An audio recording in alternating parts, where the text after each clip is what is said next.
Hello, everyone. Welcome to the Golchakkar. My name is Kiran Butt, and I am the host of what has been a lovely project between me and Karan Madok over at the Chakkar. We have been trying to curate a unique array of Indian artists who have lived in different places, who have lived different lives, and who are part of maybe a different type of art movement inside of Indian culture that we normally don't talk about when we just talk about what is being published out of India.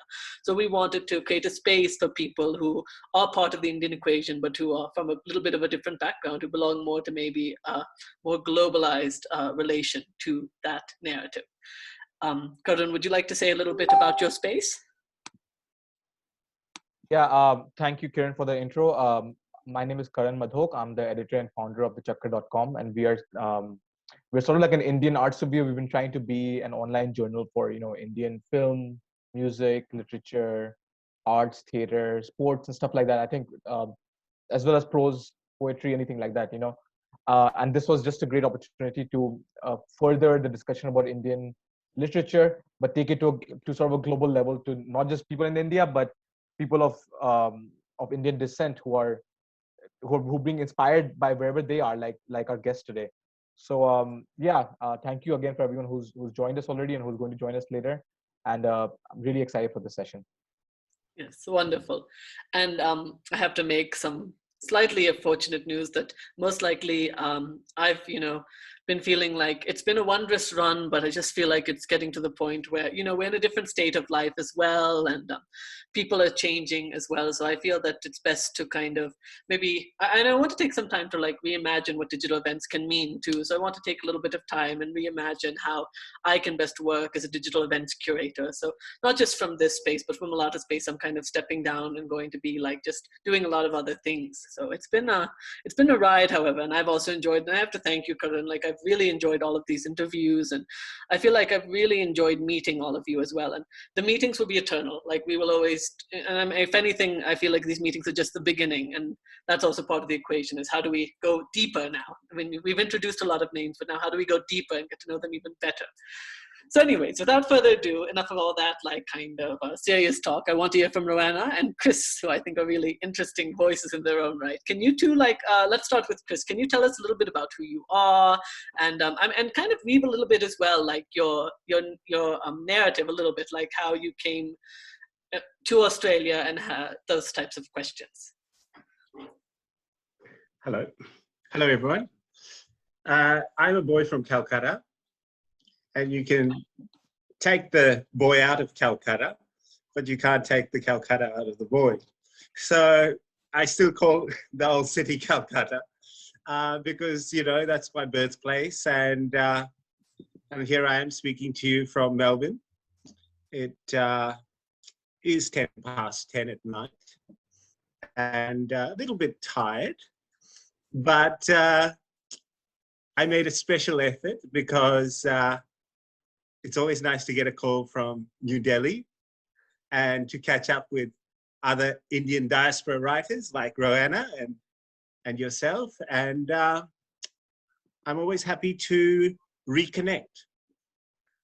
Wonderful. Can you tell us a little bit about just also in your bio, can you say a little bit about some of the books you've written and like a little bit more about that as well? Just like introduce some things for the audience. First and foremost, I'm a reader. And when I use the word connect, I immediately think of Ian Forster, who says, a writer's job is to connect. And so I'm a connector too. Why am I a connector? Is partly because I moved from India to Australia in 1986 and was left feeling disconnected. And so a lot of my writing actually deals with that disconnect. At least so far. So I'm a work in progress. I've written a play, a YA novel and a memoir. And I feel like I'm just coming out of an apprenticeship or sort of still in an apprenticeship. And that's where you find me. Well, that's a wonderful way to put it. And I think that's really humble of you, Chris. I mean, all of us, I think, everyone in this room, until the day we die, we're always in an apprenticeship with ourselves and the world. So that's a very good way to look at it. Everyone check out his book, Into the Suburbs, by the way. I'll later put in a link so that you all can check it out. But that's one of the books that Chris wrote and had published last year. Roanna, do you have any, would you also like to tell us a little bit about yourself, like where you come from, how you end up in Australia, and a little bit about your books too? Yeah, thank you for having me, Karan and Kiran. It's lovely to be here in this space with you all and with Chris. I'd like to acknowledge that I'm speaking to you from Gadigal land. We don't usually acknowledge the indigenous kind of traditional custodians in other parts of the world, particularly in India. It's not a common practice, but in Australia often we do, because sovereignty has never been ceded, etc. And also to remember that the first storytellers were Aboriginal people here, where I am zooming in from. I was born and raised in Mumbai, and I came here as an adult, actually, to Sydney to study film and television production as a student, as an international student. And I've been here for a couple of decades. I live in Sydney. I wrote a book called The Permanent Resident, which is a collection of short fiction.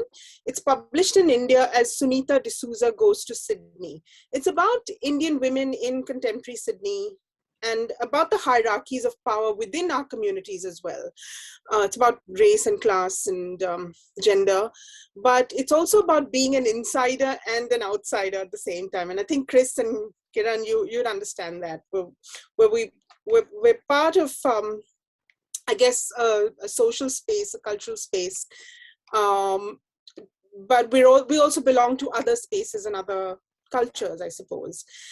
I also have written all kinds of things, from like journalism to nonfiction to like work for radio. I made a 4-part radio series for the ABC about multilingual Indian writers. And I teach at the University of New South Wales. So that's kind of me in a nutshell. Wonderful, Roanna. I'm super glad to have heard that from you. I have to say that I appreciate that you also work a little bit as like an event curator and kind of someone who's a space maker in Australia. And I want to talk about that in a second. And thank you for saying the whole, acknowledging Gadigal land. I mean, that's something that as a habit, when I came to Australia, I was not used to at all, because also in the US, it's not done much, it's not done much in a lot of countries, so. It's I was at the Bangalore Literature Festival, and I was on a panel with a very well-known Indigenous writer here from Australia, Aboriginal writer Philip, who on the panel, he is, as someone who's Indigenous, he found it absolutely crucial that he knew who the traditional Indigenous people of that particular land were, where the festival was run. And nobody knew, and I'm not surprised, because that's not, the process of colonization happened over a longer period of time in India, I suppose, because India is a country of old migrants, not Australia being new migrants. And so, but to the credit of the people at the organizers of the Bangalore Literature Festival, they actually went back and did some research in on the spur of the moment, and found out who the indigenous people of that place were, and told Philip the names, and he acknowledged them. It was like a very beautiful moment of, an indigenous writer acknowledging others who actually in India whose voices are not really heard in India. I feel like they have voices, they're just not heard. Yeah, I feel like this would be an amazing sub-conversation for like another type of conversation or panel, because it's really interesting. But unfortunately, I think it's not the conversation that we're going to be having today. Just I want to take this time now to maybe reorient it back to first a little bit more of an original question. When I say original, I don't mean like unique. I mean the sense of originary, like what a foundational question we can say. And that is in the sense of, so when you first came to Australia, Roanna, what were sort of certain things that you felt like, having written and been born and brought up in an Indian literary tradition, a Mumbaikar literary tradition, what were certain things that you felt that Australians, were not as conducive towards, or felt like this should not be there or should be there? And what were sort of things that you felt like you wished were more in Australia, or you wish, oh wow, this is really cool in Australia, why isn't this more in India? Oh, what a great question.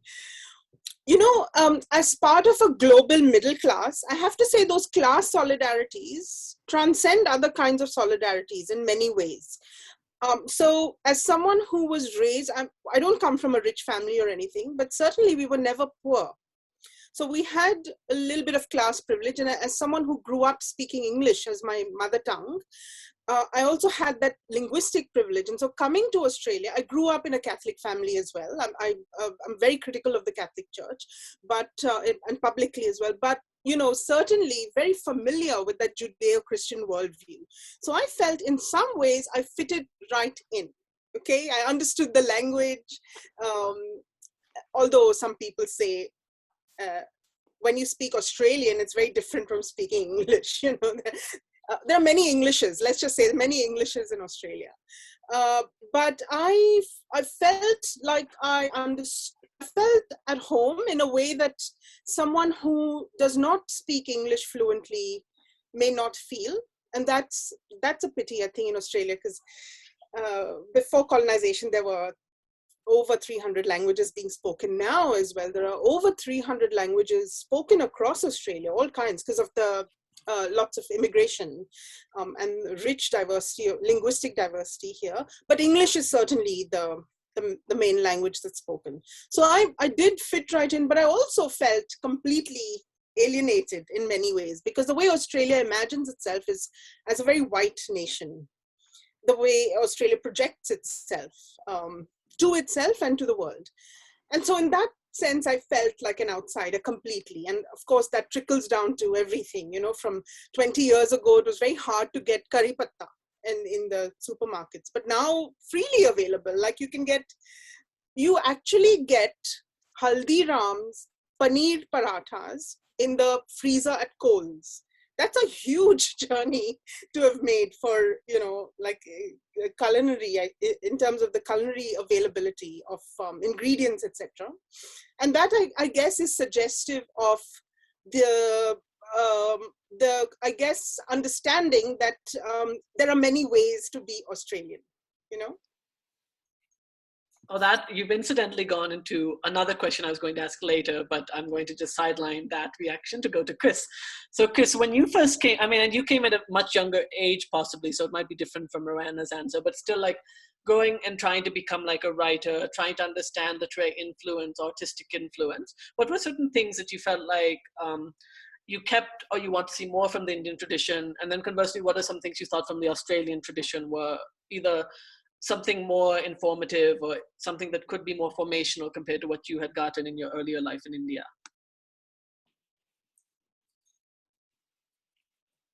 Mike, turn on the mic.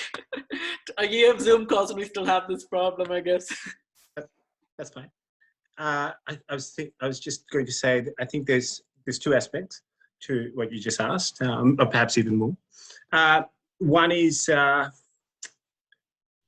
as a writer and also as a new migrant and the age that I came. So I came to Australia as an 11-year-old with very vivid memories of India and those early years, which I've written about in the memoir. And the memoir is just those early years. It doesn't cover, for instance, my odyssey into the inland of Australia, which lasted for 15 years and continues to last. Nor does it cover my time as a parent or anything like that. It just covers those very formative years of, childish stuff, girls, football, comical stuff in a sense. The second part, what do you keep and what do you disregard as a writer? I don't think, as a writer, I don't think you have a nationality or a gender. At least I come very fluid when it comes to writing. I don't hold my nationality as a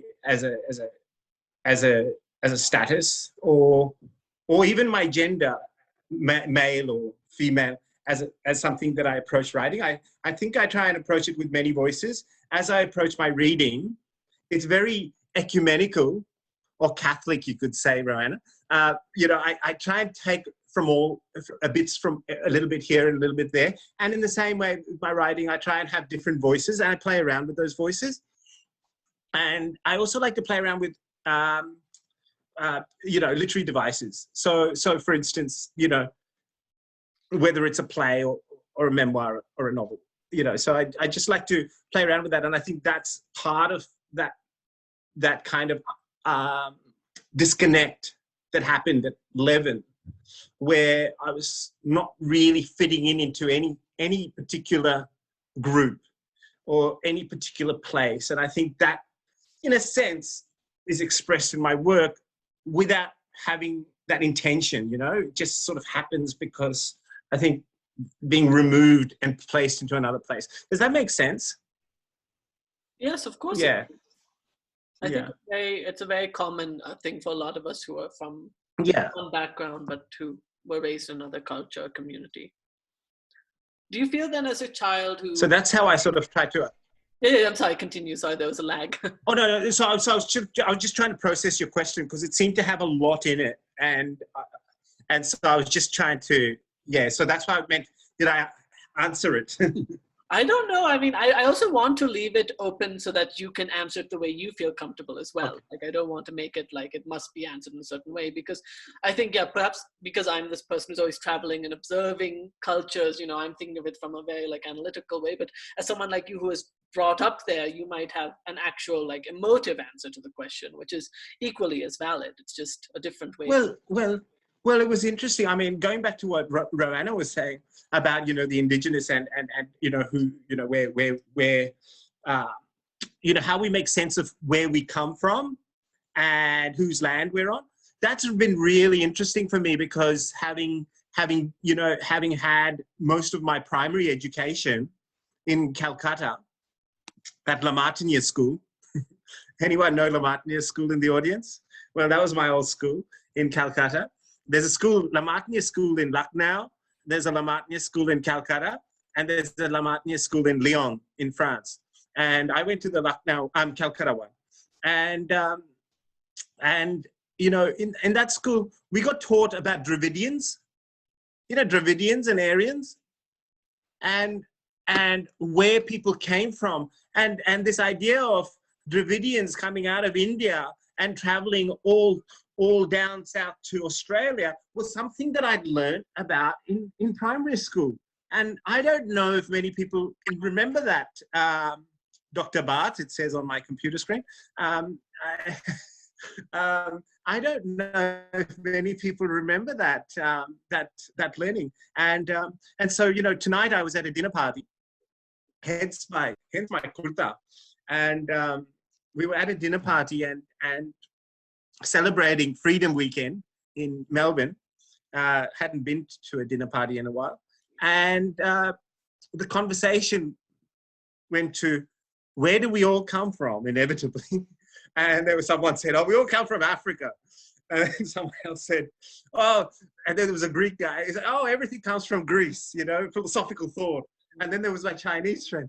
And then they would say, oh, well, and then we were talking about language, which is the oldest language? Was it Sanskrit? Was it, and so these discussions of where things originate and where we come from. And then I said, oh, was it with the Dravidians and the Aryans? And then someone else said, well, did we all come out of Australia through the Aboriginals and go the other way? And so, these questions are great to consider, and this is part of what I love to daydream about. An interesting way to daydream, indeed. Let me ask a little bit of a question again, kind of weaving back to what you had said in your first answer, because you were saying, like, you know, when you first came here, you didn't feel like there was a lot of space for you as someone who had come from India but was starting to form in Australia. How do you feel now in regards to how South Asian spaces exist in Australia? Do you believe that there's now being more work done to create a more, say, South Asian Australian community or space or literature? Do you feel like that's still in development, or does it need more development? How do you feel about that space? Who were you asking that to? Oh, to Chris first. Oh, well, I think people like Roanna and yourself, by hosting these events and curating, and I really take my hat off, because that's how it's done, isn't it?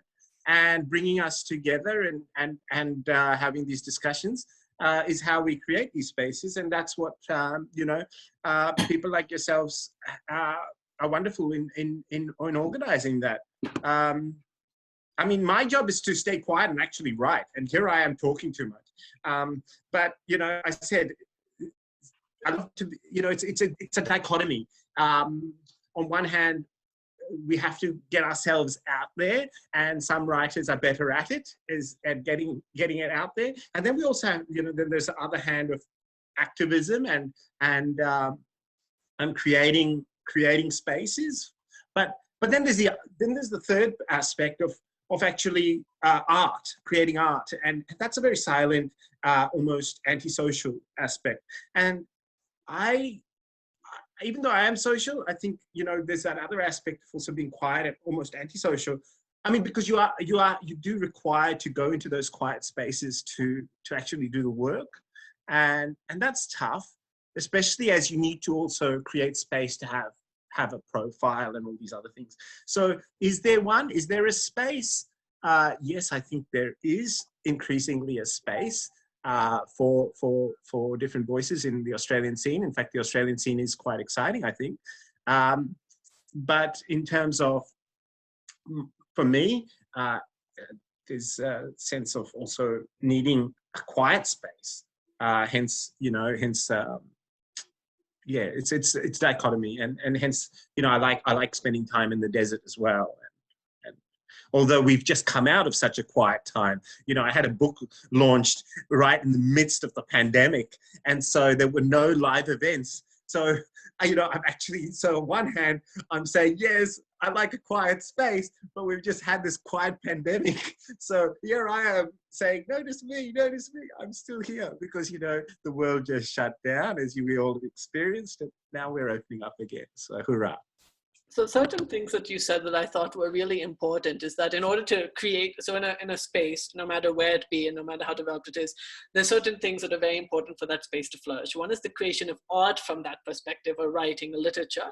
And the other is to actually create spaces for that art then to be profiled. And I think that is something you said that's really insightful, and that is something that we do need to think about when it comes to space creation. Those are the two space, and then of course there's maybe a third, which is getting then people to appreciate the space and the art, which is then another question which most of us struggle with, to be honest. But well, it's not so much that we struggle with, and Roanna will probably add to this in a very interesting way. But I think it's also as we're creating like new forms of art and new discussions and new tones, all of us are creating different tones to this dialogue. I mean, we're adding different voices. So we need to educate also the critics, because they might listen to one of us and go, well, that person's not doing what that person does, so we don't like that person. And that's very dangerous, because actually we must all be doing different things and growing in different ways.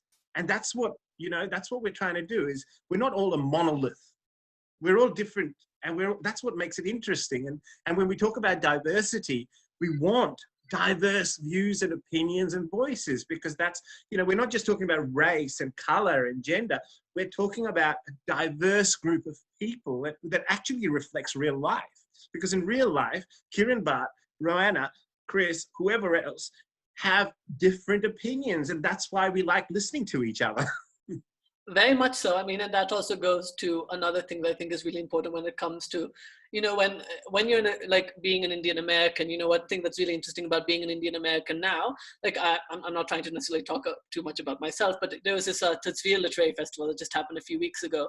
And I was just looking and there were like 30 writers profile, and we were all like South Asian Americans, and it was all a novel by this person, this person. I was just thinking, it's such a lovely time to be a South Asian American author, because there's so much of us now that you can literally fill a full festival with just us, people who are raised in the US who write from a South Asian background, and that's a wondrous thing. And I've had a panel, one of these other things for Sambhashana, where we talked with another writer, and they were saying like, she was, oh, what's her name? Her name is blanking out on me, but she's a very successful youth adult writer. And she was saying like previously, and she's commercially successful as well. And she was saying like, previously in order to get a US big contract and agent and all that, you had to write the typical Mango Monsoon story, Whereas now there's kind of a space where if you're a South Asian American writer, you have more creative freedom to kind of just say what you want to say without having to write a very typical come from the West sob story thing. So I think that diversity is what you're saying, is we need to, and we're starting to get there in certain places, but in other places it's still in development, which is why I asked the question as well. And I think it is interesting, that how do we get that diversity? And the diversity to the extent that people are no longer thinking, oh, wow, I just got one Indian origin person on a panel, I did a good job, but I have surpassed that need to actually appreciate the voice of that person, whoever that person may be. Roanna, you're someone who actively works on this in Australia, so we would love to hear you talk about that process if you can.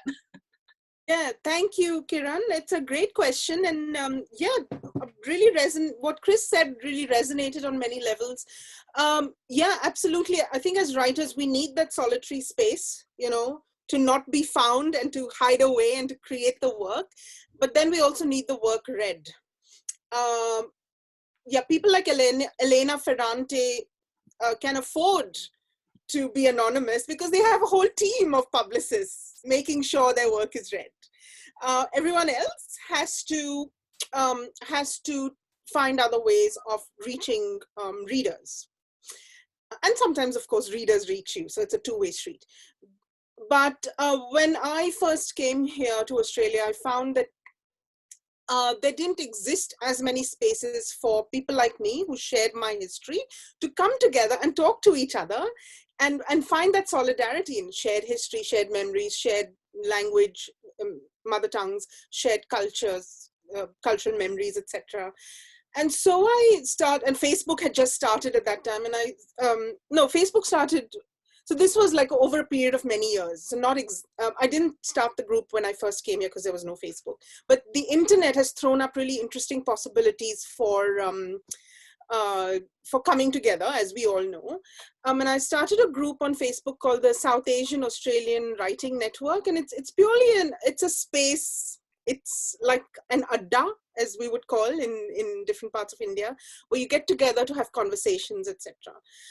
So I try and post information and successes that other people have had, and share success stories and share information about what's going on in the South Asian Australian literary and artistic landscape.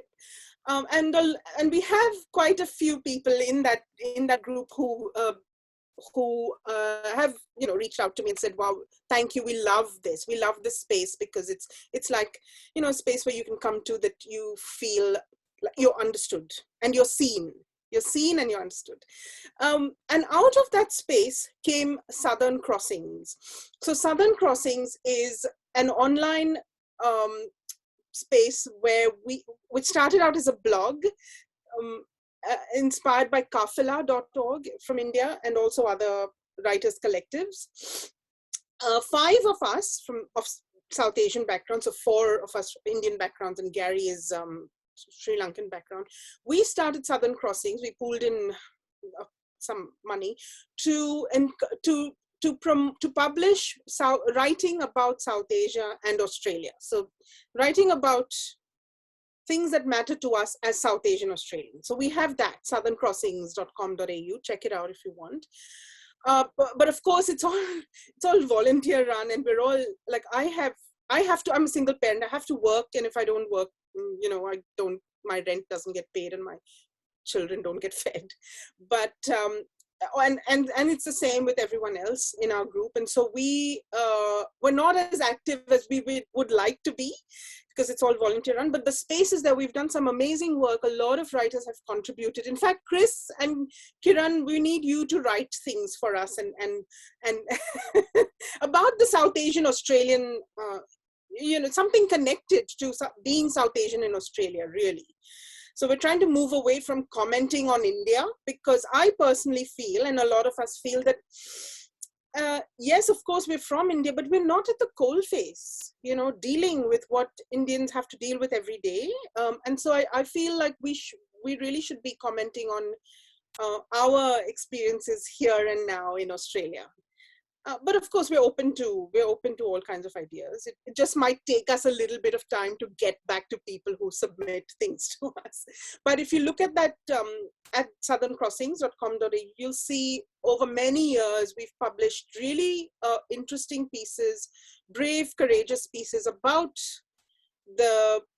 in response to the public discourse around us, in conversation with what's happening around us in terms of all kinds of issues.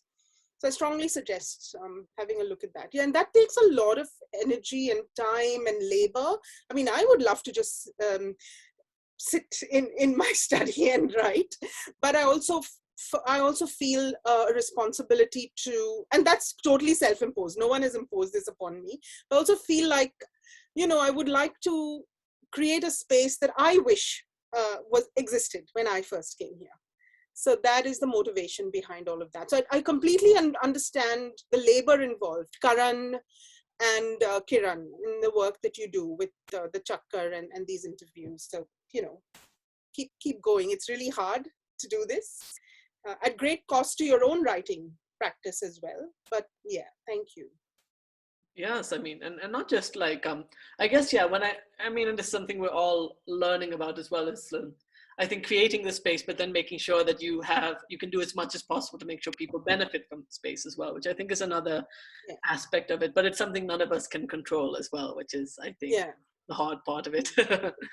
But I think that Crossings is a great space. And what's wonderful about Southern Crossings is that you're creating a space for people who are distinctly South Asian Australian, who belong to a very specific sort of part of the world and their own subculture, to have the right to learn to create that narrative for themselves, which is something that you two are very much embarking on, which is very valiant work. Do you feel like there's a certain thing that, being people who are Indian Australians who are trying to curate and create the space, do you believe that there's certain things as you look to the future that you think will happen or should happen? What, as you look to the future of the South Asian Australian experience, culture, literary scene, artistic space, what are the sorts of things you would like to see arise, or what are the sorts of things you wish there was more of? Roanna, I guess I'll start with you since you talked last. Yeah, I have to agree with what Chris said. There's a lot of interesting work being done, a lot of interest, a lot of goodwill, and also an awareness that India and Australia have a lot in common. I mean, we share colonizers. That's not a good thing, but there's that shared history of being colonized by the same empire, and shared solidarities that have developed because of that between Indigenous people here, Indigenous people in India as well. There's been a lot of work already done in this space by people like Dr. Mridula Nath Chakraborty, who did a lot of literary exchanges between writers here in Australia and in India, and including Indigenous exchanges with writers from India and Australia. But I also think that we're not there yet, Kiran. Like you were talking about the US, where there were, how many writers did you say were at that festival? If I can even, while you're talking, I can try to pull up the decal just to show you a visual image of what I'm referring to. Because when I look even back to this image and think of the festival, there was a festival called the Tasveer Literary Festival, which I had just participated as a reader and as a panelist. And I was just thinking, I don't know how many, but I'll just show you the decal, and I'll show you just how staggering it Yeah. feels to like even look at it. And I have to find it on my Facebook though, which is why it'll take a second. But you can finish your point while I look for it. But yeah, so there's a long history of South Asian writing coming out of Australia. Like there's been many people of Indian Sri Lankan background who have written Bangladeshi, Pakistani background who have written literary works here in Australia. So I see myself as part of a long tradition. We're not doing anything new here in terms of starting a tradition. We're already part of a tradition that exists. And so I'm looking at what you've just shared. This is what I'm saying. Like, yeah, like most of us are like Indian background people who either were born or raised to live in the US. And, you know, I mean, 1, 2, 3, 4, 5, 6, 1, 2, 3, 4, 5, 6, so, or 5. So that's 30. That's 30 books, you know, and that's not even everyone, right? These are just the people who are participating to the festival, you know? So, so when I saw this, even I felt like, oh, our community has gotten so, we have a real proper space, and, you know, we are the South Asian American experience. Yes. We have our own literature now that is its own different space, you know, like it's not something that's, I mean, it's certainly still in development in certain ways, but it's also not, you know, it is developed, it is a space, you know, so that's what I was thinking, you know, but. Yeah, I think we'd have 30 people from South Asian backgrounds for sure, with multiple books like Chris and so many others, Rashida Murphy, so many others here who have written. But also Australia is the process of immigration into Australia from South Asia is 200 years, little over 200 years. Of course, there's a long tradition, thousands of years of tradition of cultural exchange and immigration. But after colonization, it's about 220 or 30 years. But, you know, America, that's been a longer trajectory. And so that is why I think, and also you have a huge population. We're what, 26 million in Australia? You have 226 million. I wasn't trying. So you have only 30 books? How come? There's much more, by the way. I'm just saying for this one festival. and by the way, I'm not trying to put down Australia either. I'm just trying to say more so that. I'm just kidding. I know. I don't take it. If anything, I was going to say, Roanna, you should now create this version for Australia. That's my challenge to you. You need to run a South Asian Australian Literary Festival. Yeah, sure. Give me $100,000. I'm happy to do it. No problem. I'm not the one who's running it. You have to ask someone else. Maybe Chris can run it. Chris, why don't you take a stab at the question now? You have all that time to write, so you can use some of that now to start a festival.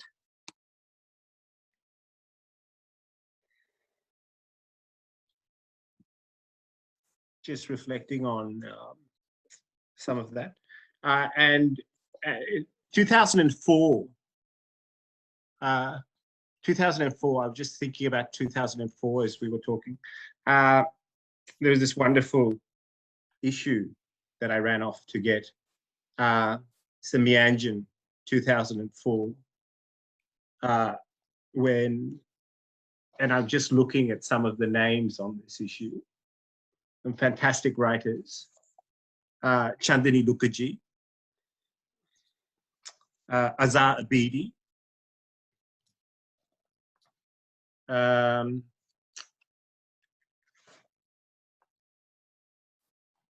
just looking in there. Glenda Cruz, academic. Keith Butler, Anglo-Indian writer. I'm just looking in the index. Sunil Badami, Michelle de Kretzer. So, you know, some terrific names just out of this. So this was an issue of Mianjin that and the editor of Mianjin at the time was Ian Britton, who, you know, has been a sort of a mentor of mine, because he asked me in 2004 to guest edit this issue of Mianjin in 2004 with Tom Cho, and that was sort of my gateway into the Australian literary scene. And so there were these amazing writers there. What's been interesting, when was 2004? Gosh, that's almost 20 years ago. I'm still a new fellow, see? I'm just an apprentice. That was 2004. Wow, that's a long time ago. And but I'm just thinking of some of those names. So Michelle de Kretser, she's just released her latest book, probably gonna, I don't know, maybe win her third Miles Franklin. I don't know, let's see. Chandani Mukherjee, she is an academic and does do written these beautiful books. And Azhar Bedi, wonderful writer, not writing at the moment, but, you know, and then of course there's Christopher Cyril, another terrific Southeast Asian writer, whose book, The Ganges and Its Tributaries, is a wonderful book. So, I mean, there's lots of interesting work happened over the last 20, 30 years. Yeah. What I would like to see, if I was to curate such an exhibition or show, or as you put it, is how then do we nurture these writers? You know, how do we keep nurturing them?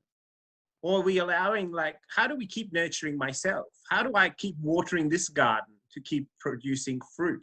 How do we keep nurturing Roanna? How do we keep nurturing, you know, all these other writers? And I guess partly they have to nurture themselves, but partly we talk about them, we include them, and as we are tonight. And that's why I remember them and give a shout out to them, because, you know, as other writers, you know, we can talk about their work and share about their work. And you know, whilst I mean, I read everyone's work. I'm a voracious reader. So, you know, I don't often tweet, but I'm certainly reading everyone.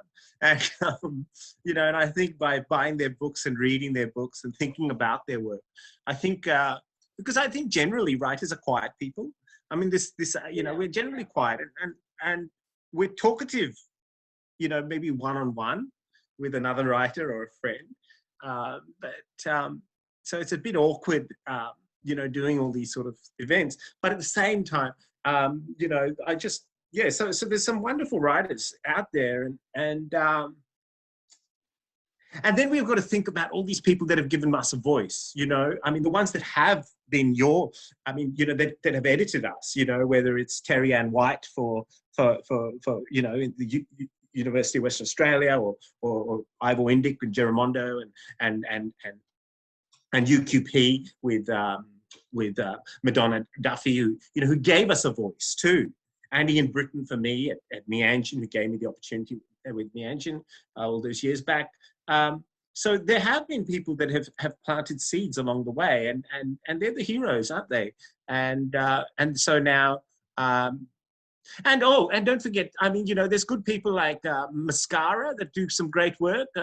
My friend Michelle Cahill, and now they've got these, you know, younger editors there too. These young girls and young women. Sorry, hey, I'm a father of 3 daughters, right? So when I say young, I just look young. I'm actually old, and so there's lots of new talent too, and that's really exciting. So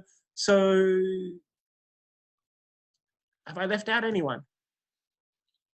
It would be impossible to include everyone on the spot like that. Yeah, exactly.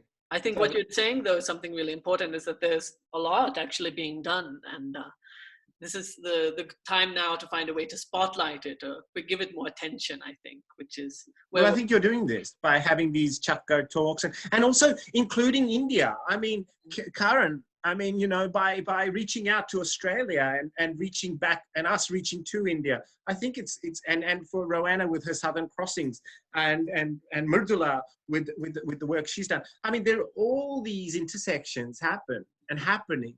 And, you know, I mean, I've been in Australia since 1986, so that's a long time, you know, and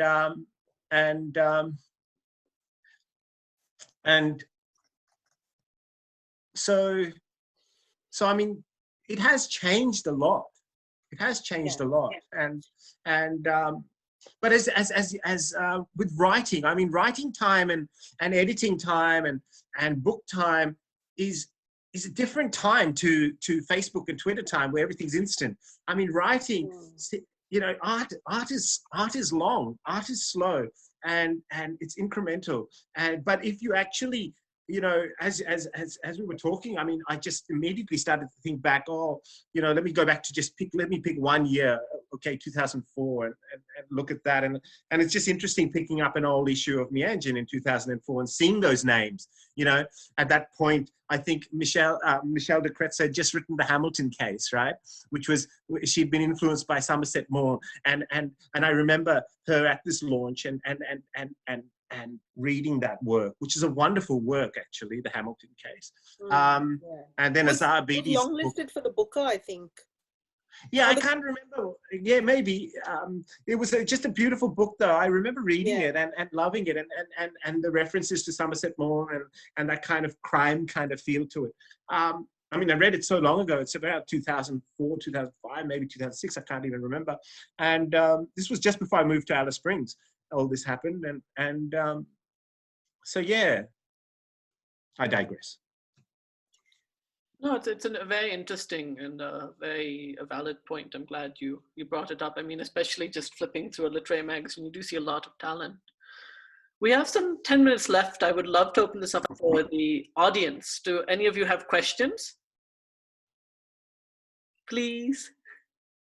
Just while we're waiting for questions, you know, just to acknowledge what the work Chris has done with the 2004 co-editing the Mianjin issue. That's really fantastic work. It would have taken so much of your time and energy, Chris, to do that, you know, and to nurture those voices on the page. So just wanted to acknowledge that. It was such a gift to me. I mean, that was a wonderful experience. And, you know, Ian Britton, who was the editor at the time, he needs the acknowledgement. I think he's one of the great unsung heroes of Australian literary culture. You know, he's looking back at his Mianjin issues, unbelievable, you know, the amount of writing and you know, just have a look at some of Ian Britton's Mianjins. They're wonderful.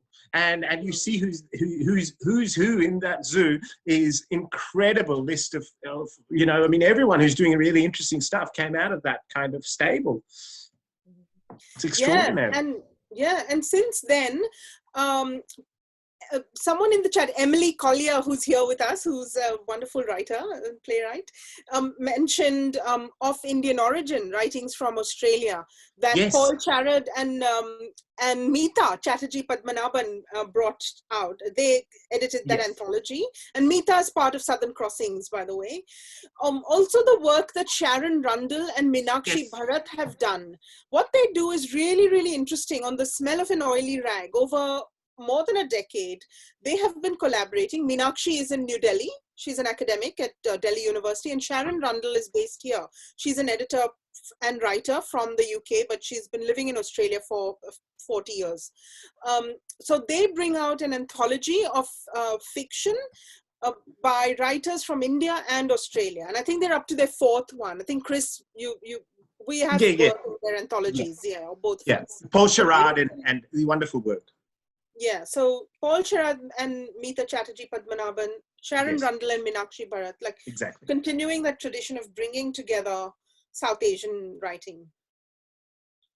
I'm seeing that. Glad you brought that. Thanks. Turned on her video as well. Does she have a question, perhaps? Did she just turn on? Yeah. Oh, hi everyone. It's really lovely to be here and to listen to this great conversation. I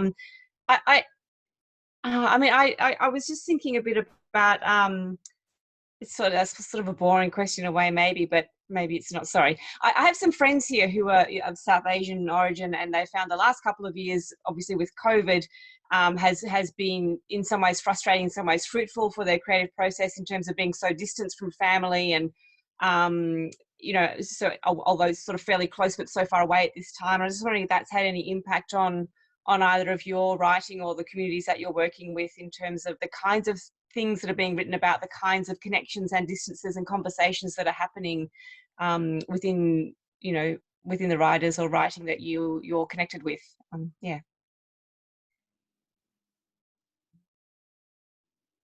No, either of you take it away.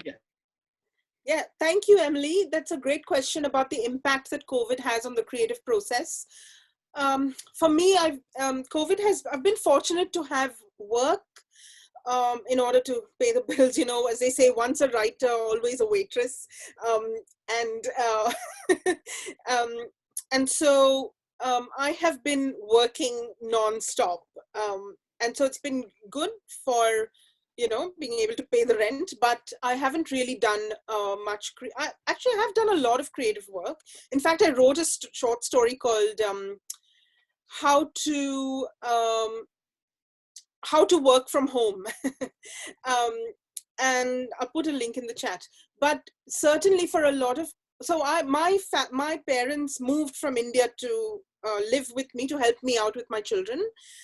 It's a long story. And so I, unlike a lot of people, I feel really well supported. But there are so many writers and artists, of course, but also people who are not writers, you know, others who are really, really struggling with the lack of connection that social isolation has brought upon them. And it's been really hard, like Fortress Australia, as we were talking earlier, Kiran, especially for immigrant communities who rely on family connections, family networks, people traveling up and down, grandparents to help with looking after little ones, etc. They've been cut off from that support. It's been hard. I mean, we understand the reasons why, you know, but it's still, yeah, it's had a huge, huge impact. Do you have anything to add to that, Chris? This year, the last 2 years, so I'm coming off a book and going into a new book. So I've been very busy. So, you know, my book, Into the Suburbs, came out right smack bang in the middle of a pandemic. And so, you know, I had a launch, you know, in the middle of Melbourne lockdown. It was, I think I had one of the first Zoom launches that Readings had organized. So, you know, it was a bit of an experiment. And then, you know, most of the writers' festivals I did were online events. So, you know, whether it was the NT Writers' Festival, I got to the Adelaide Writers' Festival. Of course, the Roanna and the Byron Bay Writers' Festival was cancelled, but I got a few things out of that. So yeah, it's been a very fractured year in that sense, especially having a book come out in the middle of it. So yes, you know, so in that aspect, it was tough. In another aspect, it was, and then this year I got the UTS fellowship. So this year I've been the UTS fellow, but it was run remotely because of COVID, but also because they'd stretched out the parameters of the fellowship, and so I could do it at wherever I was, whether it was going to be in the Northern Territory or in Victoria, where I'm based in both places, and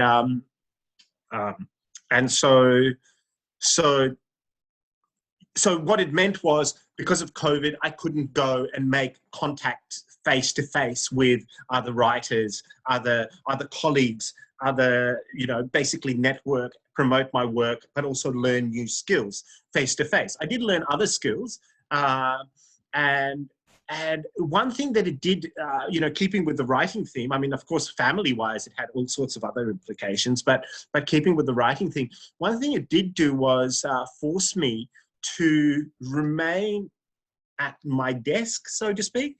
So at many times where I would want to just hop in my car and take off, I sort of literally couldn't. I mean, there was nowhere to go apart from walk the block. So in a sense, that was kind of interesting to be forced to, you know, in a way, in prison, because that added a different dimension to my work, I think, in a strange way. But yeah, I mean, emotionally it was tough too, because of course there was families that were separated, as Roanna said, and so we couldn't cross borders and things like that. And, I mean, that, you know, that hinges on the personal, but yeah, that was difficult.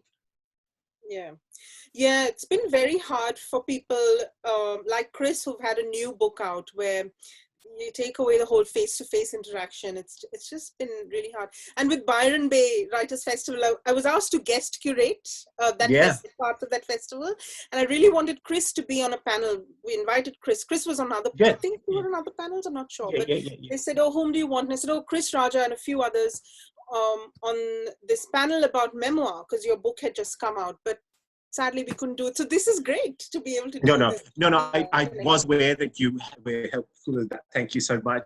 And that's what I mean. It's that kind of interactive cross-fertilization that's happening in amongst writers. That's very powerful, but also very empowering and also very collegial. Yeah. Can I ask one more question, if it's not? Please. Is there sort of a feedback loop that returns with your own writing, or as writers that you know of, about the experience of being Indian or South Asian and living in Australia, but then that writing going back to India, or you know, I mean, is there sort of an interest in both in that experience being fed back? Is there a hunger and appetite for that writing back home, if that's where you call it? Yeah, or yeah, that, yeah. Yeah, my book was also published in India with a different title, Right, yeah. an Indian publisher. Yeah. It was really interesting because in Australia it was seen as an outsider providing a perspective on what it means to live here. But in India, the questions I would get from people would be, the sense was that it was an insider going out to Australia and coming back, you know, like dispatches from the outside almost. So it was really interesting, the positioning of the way it was, the way readers positioned the fiction in that book. And in India, it was, I always got questions like, surely this is true. And I'd be like, no, it's fiction. Yeah, but surely there's something that's true. Like, can you please, there was this hunger to kind of, they wanted to know that, you know, there was, this was my sob story. It's not a sob story. It's like, it's funny and it's, you know. It's very funny. Yeah. Oh, thank you if you've read it. But looking at the hierarchies within our communities. But here, it was very much, oh, look at this outsider who's written about what it means to be Australian. The migrant.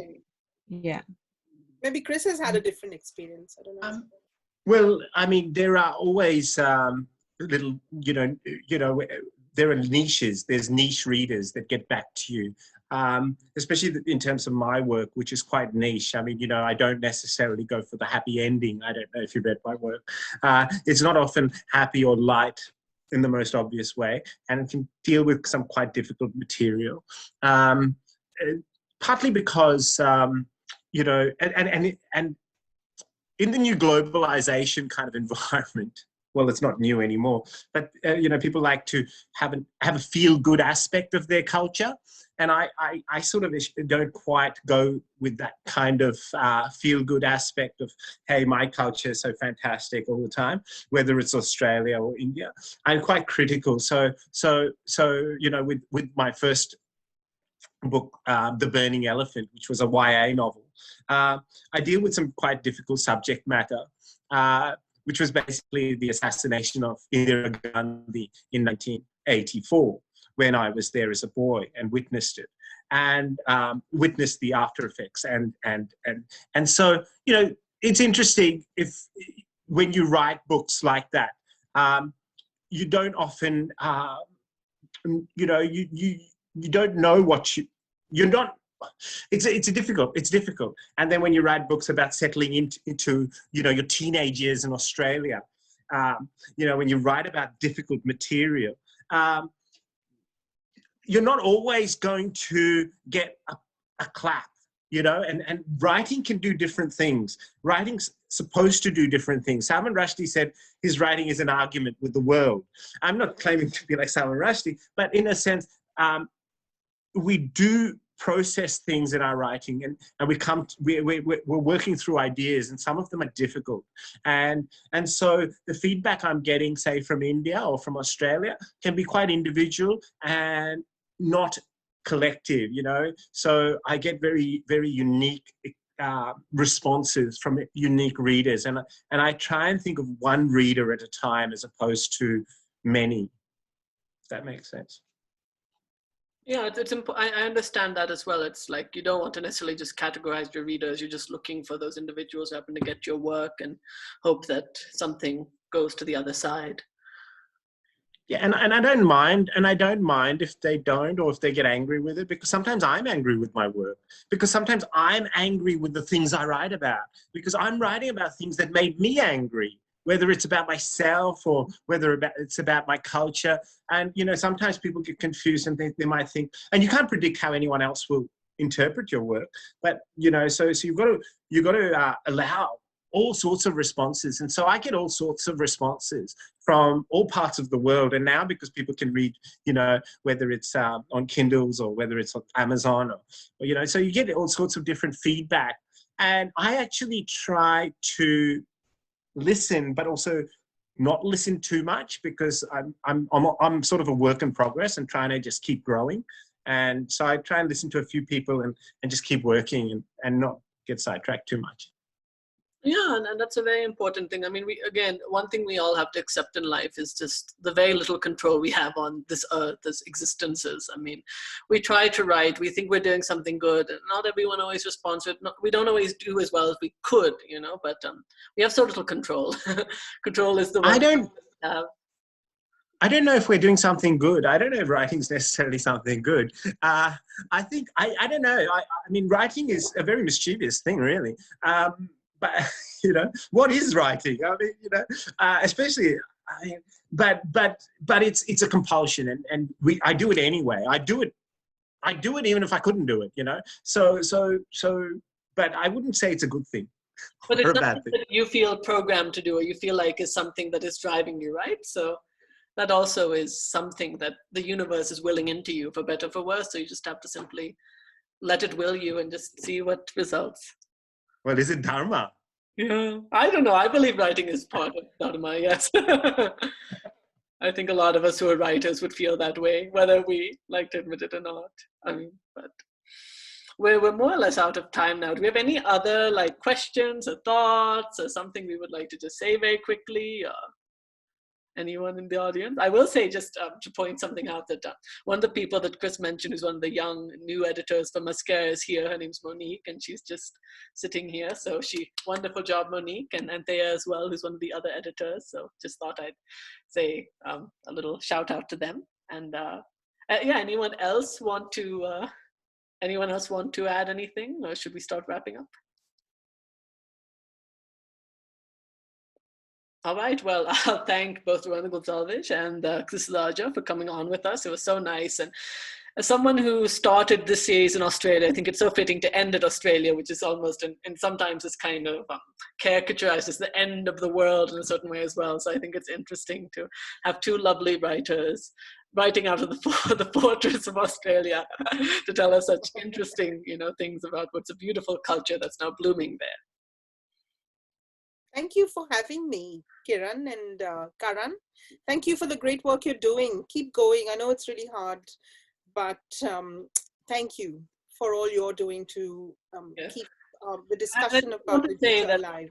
For me, it's also not a matter of, I'm going to be, in 2 months, I'm going to be moving back to Bombay, which I'm really hoping does not get then suddenly again cock-blocked by another wave of COVID, because I was planning to go in March and didn't end up happening. But I know that once I get there and I have all these interesting spaces that I've worked in, like Australia, Mexico, US, South Africa now, I know that I'll be able to bring something really good there. So for me, it's also a matter of trying to recenter and now start to think, now that I'll be in Bombay and I'll be doing things from there, now how do I move forward? So I don't get the impression that I'm quitting what I do. It's just that I want to kind of end in certain spaces where I work and now start thinking about where the new spaces will be, you know what I mean? But I do want to help. I do want to keep going, and I do want to find ways. And I do think that I want to also be in touch with both of you and hope that we can find other ways to do this work together somehow. But anyways, just to clarify. Thank you. No, thank you.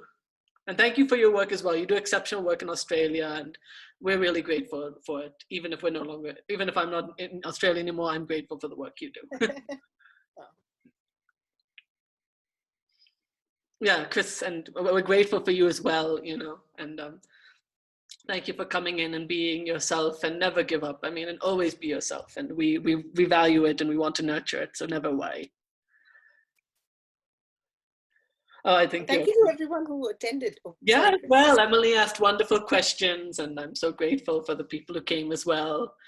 A lot of you are also writers and do great things, and we're all looking forward to seeing what all of the beautiful blossoms of this planet will eventually create. So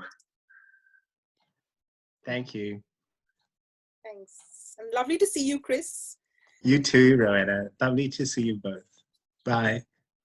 Thank you. Bye. Thanks, Kiran. Thanks, Karan. yes, Bye. good Thank night. you, everyone. Good night. Good night for you all. Good day for the rest of you and other bots. Take care.